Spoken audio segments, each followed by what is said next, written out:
Protect us from the evil one. Father, we ask you to be our speaker. Lead us. We want to behold your glory. We bring to our offerings, our thanksgiving, our songs, our dances, our music. May you give us, Father, your spiritual food that you want to give us today.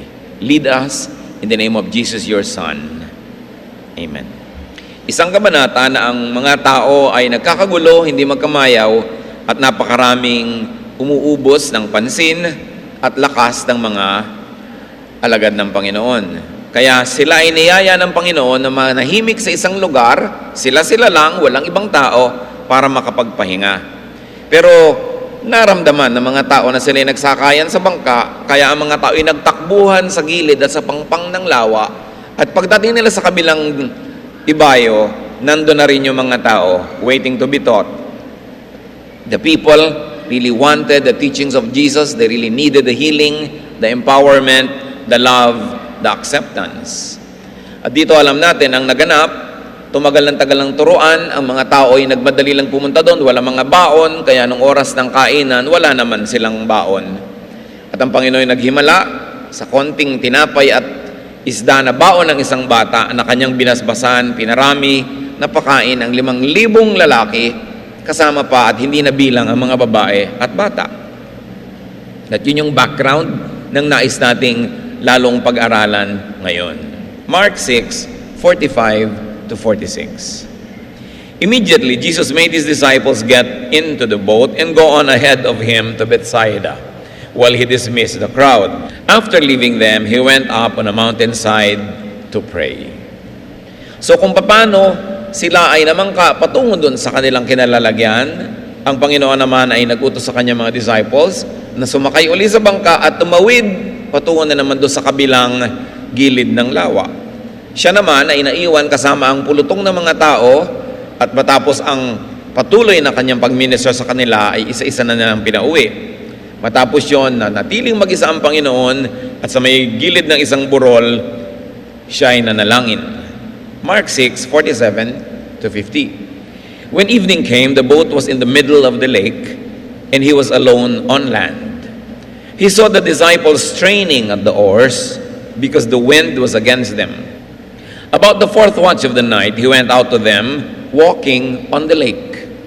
He was about to pass them by, but when they saw him walking on the lake, they thought he was a ghost. They cried out because they all saw him and were terrified. So, naiwan ang Panginoong mag-isa, gumabi na, nananalangin pa siya, habang yun namang mga disciples ay sobrang naghihirap na manatiling nakalutang sa tubig, sa lakas ng hangin, nakalaban ng direksyon na pinupuntahan nila. Baligtad yung hangin, kung saan sila patungo, kalaban nila yung hangin.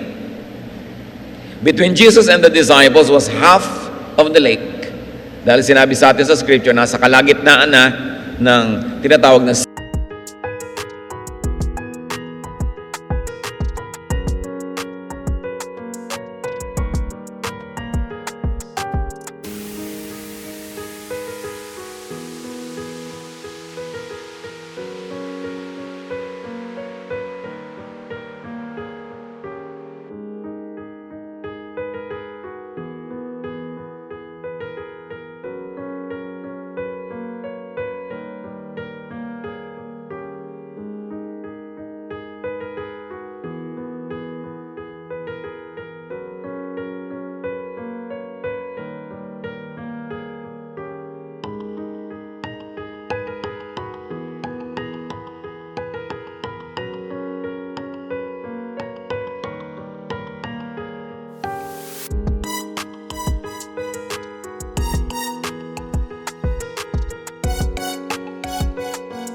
Sea of Galilee, which is actually a lake, yung bangka.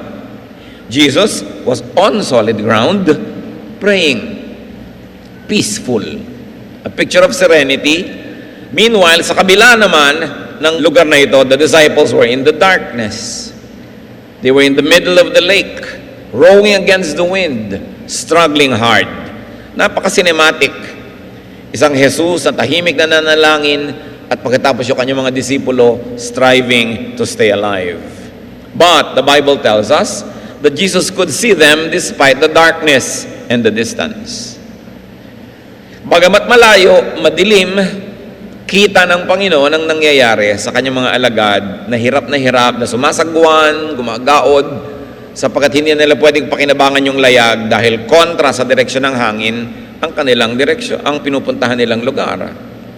Then much later, as if the terror was not enough, Jesus walked on water toward them and was about to pass the boat. Hindi na nga maintindihan ng mga disciples yung nangyari yung pagpapakain sa 5,000 lalaki plus women and children na pinagmulan 2 isda at 5 maliliit na tinapay. Hindi pa nila yun naiintindihan, napasabak na sila sa isang bagyo na sinisikap nila na manatiling buhay at nakalutang yung bangka nila, tapos biglang merong naglalakad sa tubig na hindi naman nila kilala kung sino. The disciples, tired and scared, even got more terrified that they started screaming. Mga malalaking lalaki, mga mangingisda, matitipuno, hindi na napigil ang mga sarili at nangagsigawan na sa takot dahil talaga namang sabay-sabay ang hindi nila maintindihan. At anyo, nalalampas pa sa kanila itong naglalakad na ito sa tubig. Humahangin, humahampas ang tubig sa kanila, malakas ang alon, tapos may maglalakad pa sa tubig. Mark 6:50 to 51. Immediately he spoke to them and said, "Take courage, it is I. Don't be afraid." Then he climbed into the boat with them, and the wind died down. But at the same time he said, "Don't worry, I am Jesus. Don't be afraid." So Jesus assured them. Nagpakilala siya dahil napagkakamalan na siyang isang multo. And Jesus introduced himself, told them not to be afraid, and then joined them in the boat in that order. Pagtapak na pagtapak ng Panginoon sa bangka na sinisiklot-siklot at hinahampas-hampas ng alon, biglang tumahimik ang bagyo. The wind died down. Himala na naman ito. Hindi mo pa naiintindihan yung kanina, may bago na naman. Biglang tumigil ang pag-ihip ng malakas na hangin, pumayapa ang tubig, nawala ang malalaking alon. Mark 6:51 to 52, they were completely amazed, for they had not understood about the loaves. Their hearts were hardened. Sabi ng contemporary English version, the disciples were completely confused. Their minds were closed, and they could not understand the true meaning of the loaves of bread. So the disciples, to repeat, were completely confused. Litong-lito sila, their minds were completely closed. Hindi nila maunawa. They couldn't understand how the miracle happened involving the loaves of bread. There was one mystery, and to the human point of view, one terror after the other. What major lessons can we glean from this powerful story? First of all, that Jesus sends his people on boats to row to cross bodies of water. Minsan kasama siya agad, kasabay, minsan pinapauna, minsan pinapasunod. Pero ang Panginoon, ang kanyang mga alagad, pinapupunta niya mula sa ganitong lugar patungo sa ganoong lugar. Madalas, kailangan silang magsikap, magsagwan, gumaod, magtrabaho. And in these travels that the Lord sends His people, the sailing could get rough. The going could get tough. The mission could be difficult, even questionable, and scary. Kung papaano ang mga disipulo ay pinasakay ng Panginoon sa bangka, matapos na sumunod sa Kanya, bagyo ang inaabot at hirap at takot, nangyayari rin sa atin yun ngayon. May mga ipinapagawa sa atin ng Panginoon, may mga pinapapuntahan, mayroong mga misyong ibinibigay sa atin, mga papel na pinapagampanan, na hindi laging madali. Minsan akala mo lulubog ka na, akala mo pinabayaan ka na. Life itself could be a struggle.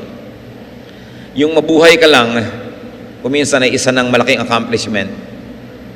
Kahit hindi ka pa guminhawa, hindi ka pa yumaman, hindi ka pa gumaling sa lahat ng sakit, yung buhay ka pa lang dyan, isang napakalaki na pwede nating masabing accomplishment.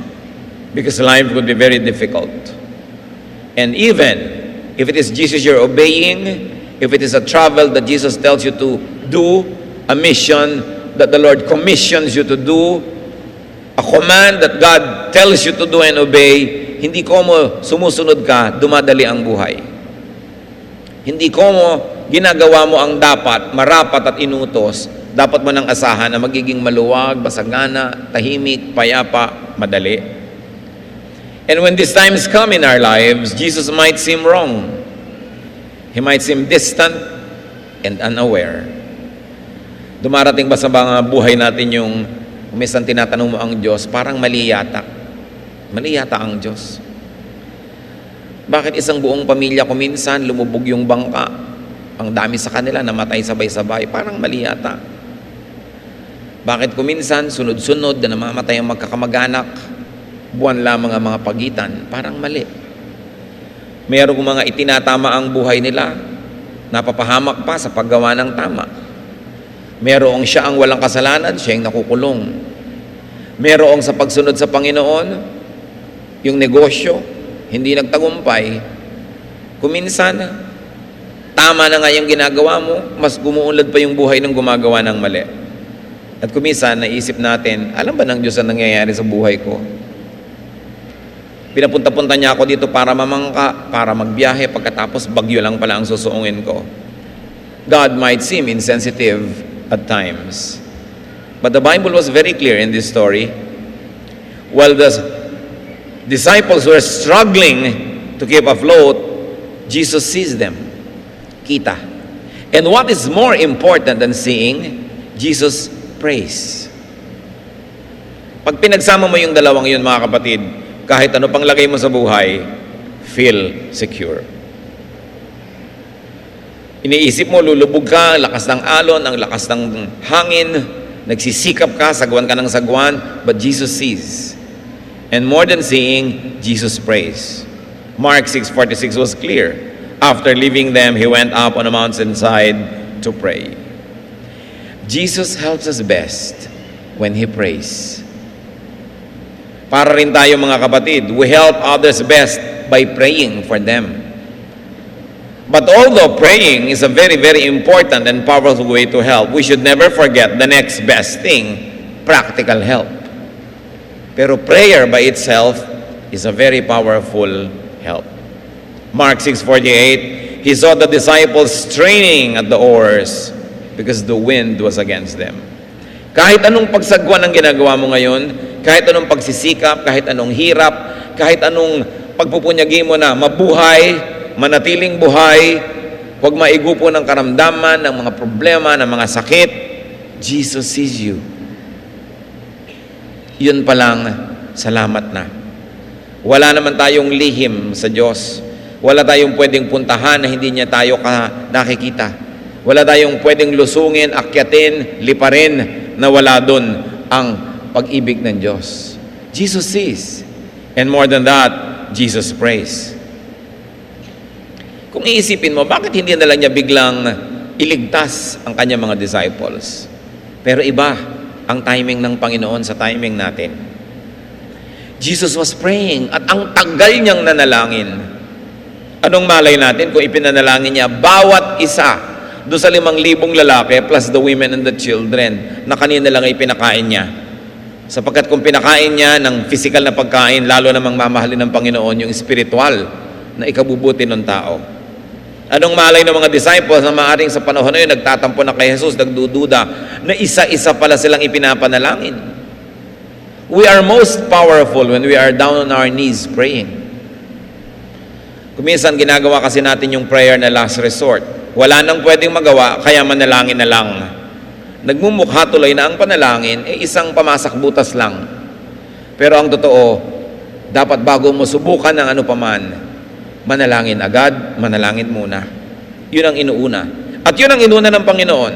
Sa biglang tingin, nanganganib ang buhay ng kanyang mga disciples, ang inuna ng Panginoon, manalangin. And he could be praying for what they experienced, what they are experiencing, and what they would still experience.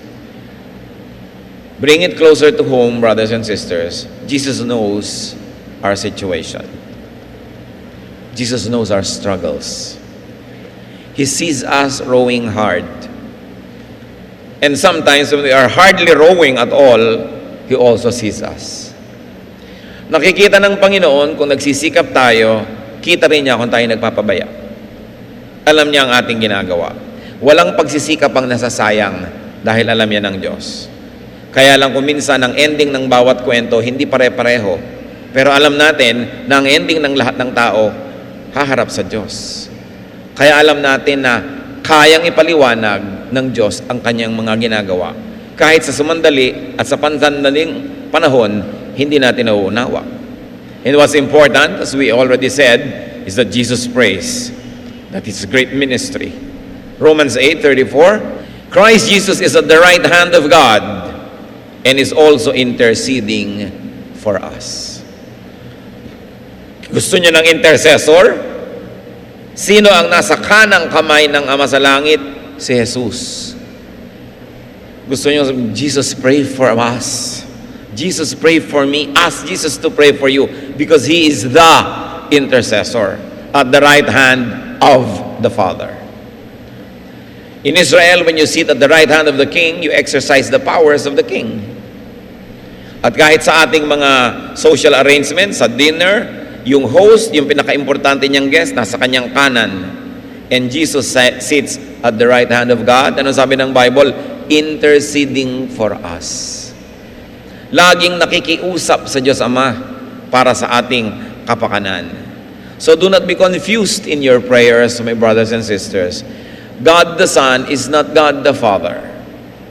Jesus is not the Father. You pray to the Father in the name of Jesus, the Son of God. Because even Jesus, when He taught His disciples, taught them how to pray, Our Father who art in heaven. So prayer is addressed to the Father in the name of the Son. Huwag kayong malilito sa role ng God the Father, ng God the Son, ng God the Holy Spirit. Pray to the Father. Hebrews 7:25, therefore He is able to save completely those who come to God through Him, because He always lives to intercede for them. Lahat daw ay nakararating sa Ama sa pamamagitan ng anak, sapagkat lagi na sa tuwina, walang humpay, walang tigil, siya'y namamagitan sa tao at sa Diyos Ama sa langit. Even now, Jesus is praying for you and for me. Salamat sapagkat siya Diyos, kaya niyang gawin yun, na ipanalangin tayo isa-isa, bagamat sabay-sabay. Hindi natin kayang gawin yun kasi tao tayo. Pero kayang gawin ni Jesus. At yun daw ang isang ginagawa ng Panginoon ngayon, walang ginagawa siya, kundi tayo ilapit sa Diyos. Sapagkat alam niya ang nagaganap sa bawat isa.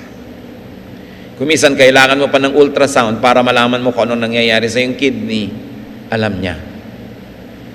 Kailangan mo pa kumisan ng mga 2D echo, kailangan mo pa ng x-ray para malaman ang nangyayari ng blood count.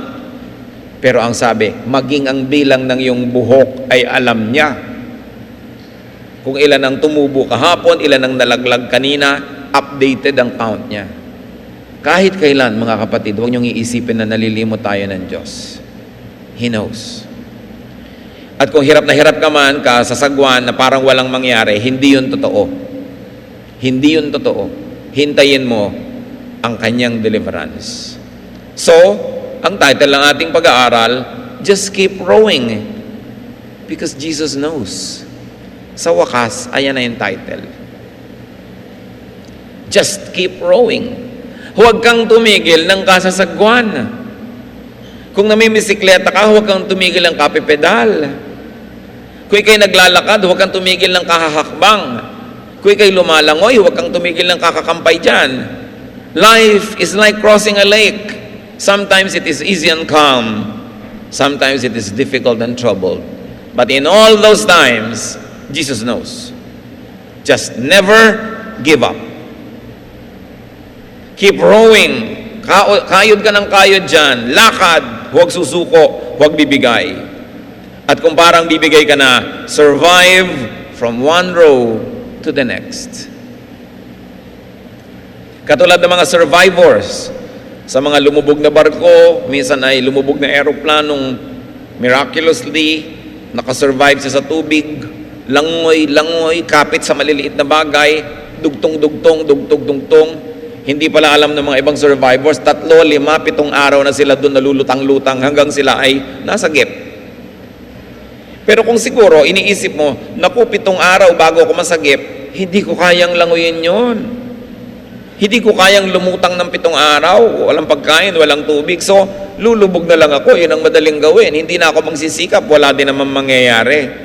Pero dahil umaasa ka, isang langoy, susundan mo ng kasunod na langoy, isang sipa, konting pahinga, lutang, hindi mo alam, mga araw na pala ang binilang at nasagip ka. Ganyan ang kasaysayan ng mga nasagip. Yung mga kasaysayan ng mga gumaling sa mga malalalang mga sakit, akala mo ikamamatay mo na. Pero inom ng gamot, exercise, inom ng mga herbs, kain, hindi mo malulun-lulun, nilulunok mo, pag pinagdugtong-dugtong, aba, nabuhay ka na pala, humaba. Ganon din ang mga pagtitiis. Pagtitiis mo kumisan sa asawa mo, minuto, araw-araw, talagang nagpapasensya ka, nagtitiis ka, hanggang biglang dinapuan siya na Espiritu ng Diyos, nagkaroon ng kaliwanagan, nagbago. Pero sana, ginibap mo na 3 months ago. Hindi mo alam, isang araw na lang pala, magbabago na eh. At merong mga ganon, kung kailan, hayo na lang yung darating na pagliligtas, doon pa sumuko. Kaya ang sinasabi natin, survive from one row to the next. From one night to the next morning. And from one morning to the next night. Dahil sa tulong ng Diyos, makakaraos ang kanyang mga anak. Hindi dapat nawawala ng pag-asa. Hindi dapat sumusuko. Huwag titigil sa paggawa ng tama, ng mabuti, at ng dapat. Galatians 6:9, let us not become weary in doing good, for at the proper time we will reap a harvest, if we do not give up. Huwag daw sasawa, huwag susuko, huwag titigil sa paggawa ng mainam. Don't be a quitter. Sa tamang panahon, aani ka ng iyong mga itinanim. Kung minsan, sinasabi mo, bakit naman yung kilala ko, nakamatayan na yung hirap niya, hindi pa rin nagbago yung asawa. Nakamatayan na rin yung ganyan-ganyan. Pero alam niyo ba na yung kamatayan ay hindi wakas? Yun nga ang simula ng isa na namang bago, at kung nasa Panginoon kay higit lalong mainam na buhay. Kaya nga kumisan, pasalamat ka at namatay ka na dahil namatapos na yung hirap mo. Nagsimula na yung ginhawa.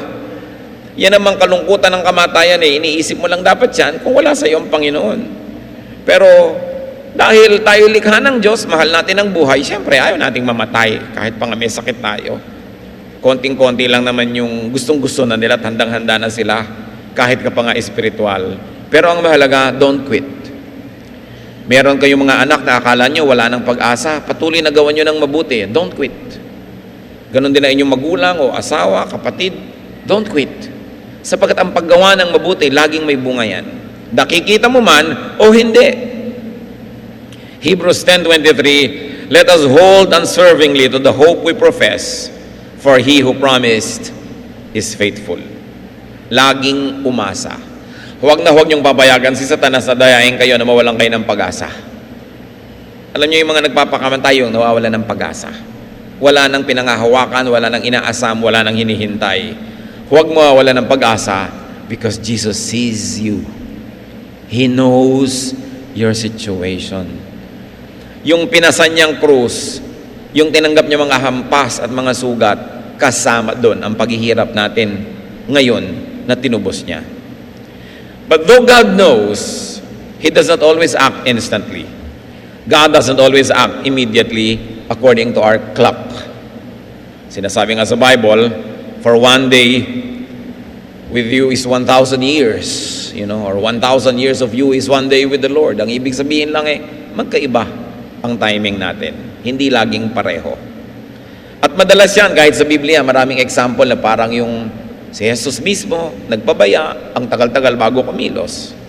Halimbawa, nakarating ang balita sa kanya na ang pinakamamahal niyang kaibigan matalik, si Lazarus, naghihingalo. John 11:5-6. Jesus loved Martha and her sister and Lazarus, yet when he heard that Lazarus was sick, he stayed where he was 2 more days. nagpasabi na sa kanya na napakalubha ng kanyang kaibigan at minamahal na si Lazarus, pero 2 araw pa siya na nanatili kung nasan siya, hindi pa siya nagpunta agad. Nung pumunta ang Panginoon, patay na yung Lazarus eh. Kaya sabi sa kanya nung kapatid, John 11:21, nung dumating si Jesus, Lord, Martha said to Jesus, if you had been here, my brother would have not died. Hindi nasisi na nga siya. Kung dumating ka lang sana sa oras, Lord, hindi namatay ang kapatid ko. Pero alam natin,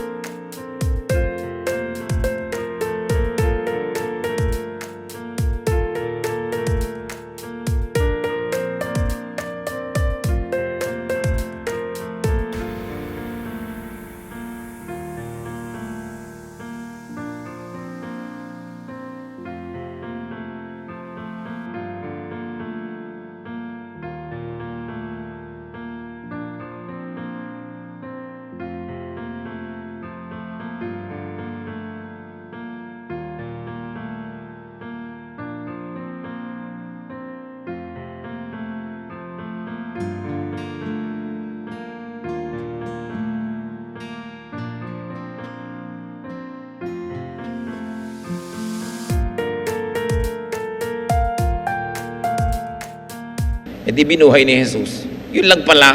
Lazarus, bangon. Hindi bumangon. Ngayon, hindi naman lahat ng kapatid nating nakalibing na magbabangunan. Baka kayo mismo, baka ayaw nyo na rin nun. Di ba? Pero, bumabangon tayo lahat sa piling ng Diyos. Hindi mo sasabing namatay tuloy yan, natapos na. Ang totoo, may bago nagsimula. Natapos lang pansamantala, yung pakikipagniig natin sila dito sa balat ng lupa. Pero ang lahat naman magkakaroon ng grand reunion sa piling ng Panginoon. Kaya napakahalaga ng pananalig. Napakahalaga na nauunawa natin yung timetable ng buhay ng tao at kung kailan siya babalik sa Diyos. Para kahit ano ang hirap, di ka sumusuko. At kung abutan ka ng kamatayan ng iyong katawan, sa gitna pa rin ng hirap, pagkahango sa hirap yon. Everything that happens is a blessing to those who love God and who are called according to His purpose. Ang mga anak ng Diyos ay laging blessed. Kahit sa tingin natin, hindi. At yun dapat ang lagi nating ipanalangin mga kapatid, na makita natin yung hindi natin nakikitang blessing. Maunawa natin yung hindi magagap ng isip natin na hiwaga ng Diyos. Though God comes near and to the rescue, He doesn't always clearly reveal Himself. Kita ninyo, lumalapit na si Jesus, dapat ikatuwanan nila, nagkatakutan palalo dahil ng pagkamala nilang multo. Saka nga naman nakakita ng naglalakad sa tubig. God doesn't always clearly state His agenda. May ipinapagawa siya sa'yo, hindi mo maintindihan, bakit ba kami pinasakay-sakay sa bangkang ito? Katulad nun, pinasakay sila sa bangka para magpahinga, pero pagdating nila sa kabilang pangpang, mas marami pang taong nang doon naghihintay sa kanila kaysa sa iniwan nila doon sa kabila. Hindi rin sila napahinga agad. Na-delay. Pero pinagpahinga din naman sila eh. Kaya kung na-delay ang blessing ng Diyos, hindi ibig sabihin walang blessing na darating. Hindi delayed yun sa Kanya, sa'yo lang. Kasi may isa kang sarili mong timing eh. Yung Kanyang agenda, yung Kanyang layunin, hindi laging malinaw. Bakit niya pinasakay-sakay sa bangka? Yung pala, susuong sa malakas na bagyo. Yun naman pala, may iba siyang plano. Magpapakilala siya sa isang grandeng paraan. Maglalakad siya sa tubig. Eh, paano kung nasa lupa lang yun? Anong tubig ang lalakaran? Hindi naging dramatic, maganda, powerful ang pagpapakilala. At hindi ba mas malalim ang takot mo pag nalaman mong hindi mo pala nakakatakot, mas mataas naman ang iyong ligaya. Kaya yung mga talagang naghirap, pagkaya ng umaanin na ng pinaghirapan, napakasarap. Nakapagtanim na ba kayo ng punong kahoy na namumunga? Pag namunga na, iba ang sarap. Kasi tanim mo. Kaya yung mga itinatanim natin sa hirap, sabi nga sa Bible, those that plant shedding tears will harvest with songs of joy. Ang pag-iisa natin, ang paggaod na ganyan, ang pagsagwan, meron lang yung itinatanim tayong mabuti, lalo't kung ginagawa natin sa pananalig. Mark 6:48, He saw the disciples straining at the oars because the wind was against them. About the 4th watch of the night, He went out to them, walking on the lake. He was about to pass by them. At nagmukha pang lalampasan niya. Ganon si Jesus, style niya yan. Nung naglakad siya, kasama yung dalawa patungo sa Emmaus. Nung dumating yung dalawa sa village nila, si Jesus umakmapang maglalakad pa ng malayo, pinilit lang para magstay. Pero alam naman natin, gusto niya magstay. Ito, alam natin, gusto niya pumunta sa bangka, pero anyong lalampas pa siya. Kumisan, gano'n ang pakiramdam natin kay Jesus, para tayong nilalampasan.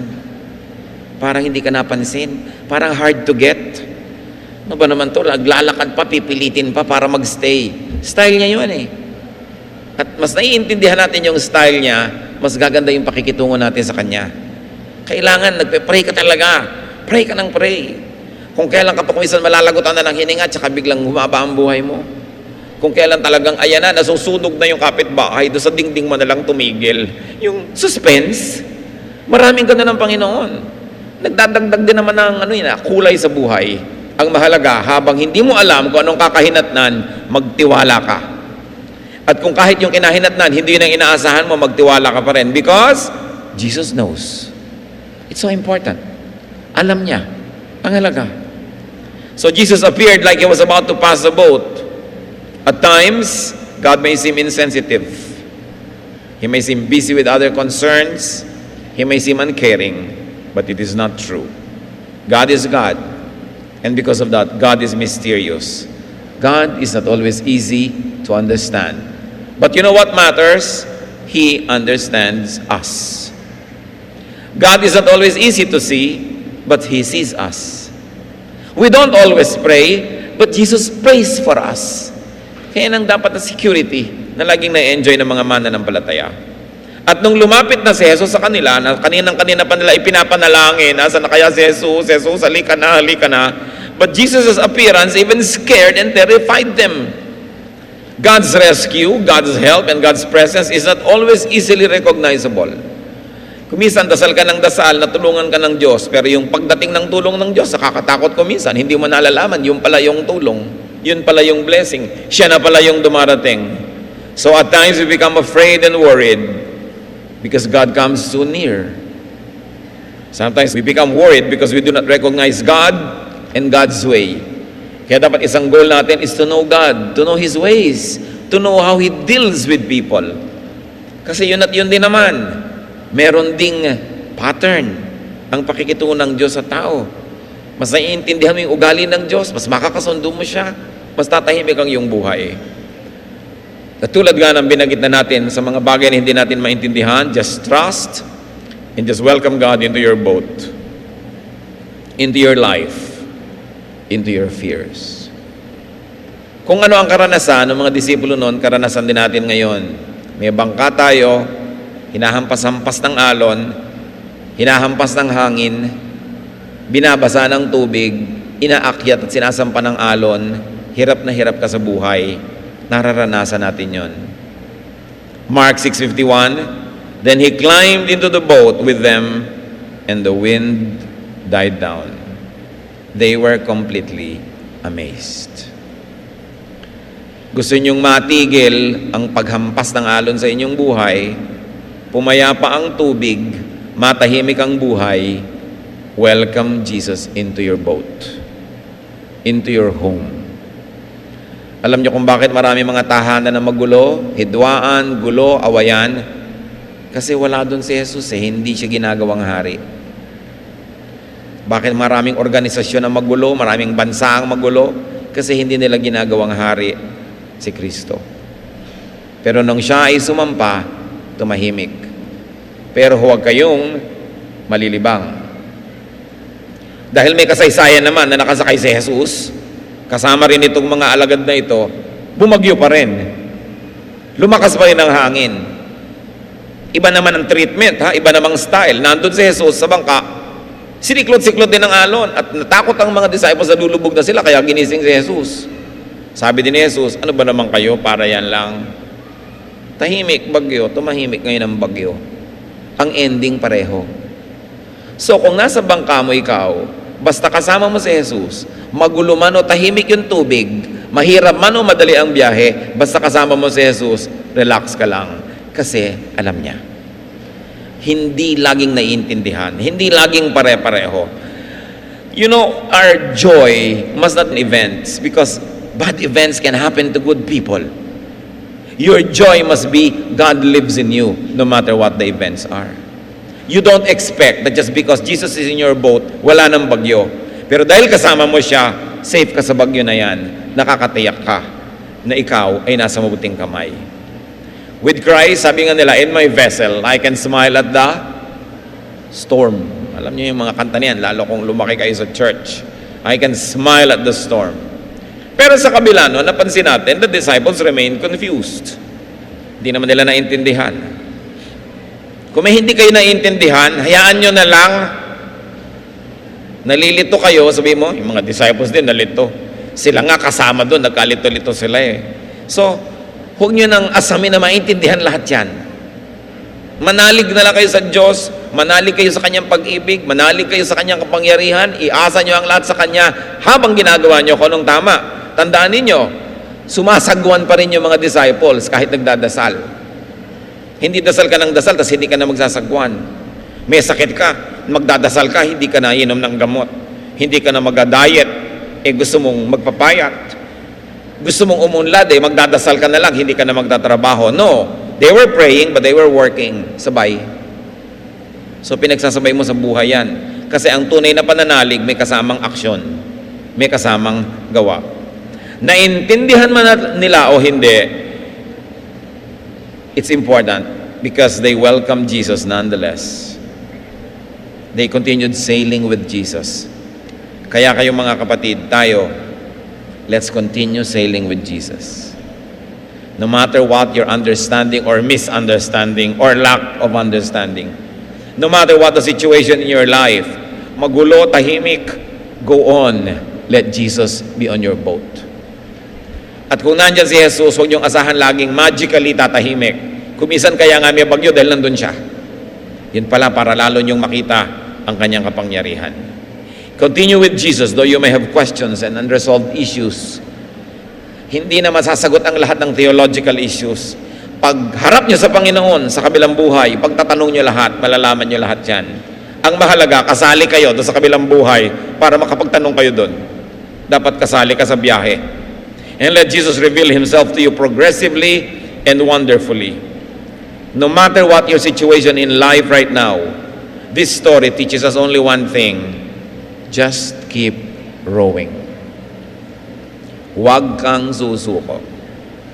Napakalungkot ng gabi, nakakatakot, nakakanerbiyos, nakakagalit, nakakawala ng pag-asa. Don't drink that poison. Just keep breathing. Keep living. Iniwan ka ng boyfriend mo, pangsyam na umalis sa buhay mo, huwag kang tumalon sa tulay. Just keep walking. Just keep believing. 3 beses ka na bumagsak sa board, just keep taking. Keep rowing. Huwag kang susuko. Mahal mo sa buhay, nagkakamali, just keep forgiving. At kung ikaw naman patuloy na kinakapos, just keep striving para maabot mo ang luwalhati ng Diyos. Basta huwag bibigay, walang ayawan, walang iwanan, walang magpapakamatay. Kahit anong lungkot, kahit anong dilim, darating ang umaga. Alam nyo, nung naglakad ang Panginoon, sabi sa Bible, it was the 4th watch of the night. Ibig sabihin, it was the last quarter of the evening. Hinahati kasi nila yung gabi sa 4. It was the 4th watch. It was the darkest time. Kasi kasabihan, it is always darkest just before dawn. Sa sobrang dilim, bago magbukang liwayway, doon pa lumabas sa parang multo. Pero hindi pala, dahil matatapos na yung dilim. Kaya kayo man, anumang kadiliman, anumang pagkasawa sa paggawa ng mabuti, anumang gusto nating pagsuko, don't give up. Never say, give up. Because the Spirit of God is powerful, and above all, Jesus is you. Jesus knows. So keep working, keep doing what you must. Stay afloat, row, swim, stay alive. Habang binubuhay ka pa ng Diyos, may maganda pa siyang plano sa iyo. Keep believing. Kahit 3 na ang bumigo sa iyo, keep believing in people. Dahil baka yung ika-4, yun na. O maka-ika-7 pa, o ika-9 pa, just keep believing. Hoping, loving. Keep trying to live the way life must be lived. Because every day of life is a gift from God. We must never even think of ending it. We must even think of ending beautiful relationships dahil lang nadadala tayo. Hindi mo alam, yung palang pagbabago ayan na just around the corner. Mahal tayo ng Diyos, ano man ang ating kalagayan. Ama namin sa langit, turuan niyo po kami na huwag manghinawa, huwag sumuko sa paggawa ng tama, sa paggawa ng mabuti. Especially, Lord, when it comes to our survival, the survival of our relationships, the survival of our work, the survival of our productivity, even our physical survival. Turo mo sa amin, Lord, one day at a time, one step at a time, just do the right thing. At pagtagal ng panahon, makikita namin, lilingunin namin, ang tagal na pala, na kahit one step at a time, marami na at malayo na amin narating dahil sa tulong nyo. Buhayan nyo ang pag-asa ng iyong mga anak. Sa kapatiran ngayon, sa aming kapaligiran, kung meron man dito, Panginoon, na nawawala ng pag-asa, nawawala ng lakas ng loob, pinanghihinaan, nais ng sumuko sa anumang bahagi ng buhay niya, buhayin mo ang aming pananalig sa inyo. Papagningasin mo sa aming dibdib ang init na iyong pagmamahal, Panginoon. At sumakay ka sa aming bangka. At kung alam namin, Panginoon, nakasakay ka doon, tumigil man o hindi ang alon, payapa man o magulo ang tubig, tatahimik ang aming loob. Hindi dahil sa gulo na nasa labas, kundi dahil sa tahimik ng puso namin dahil nandun kayo. Payapain nyo kami kahit magulo ang aming kalagayan sa labas. Patahimikin nyo ang aming espiritu, papagpahingahin nyo ang aming damdamin kahit maraming problema sa labas, maraming gulo.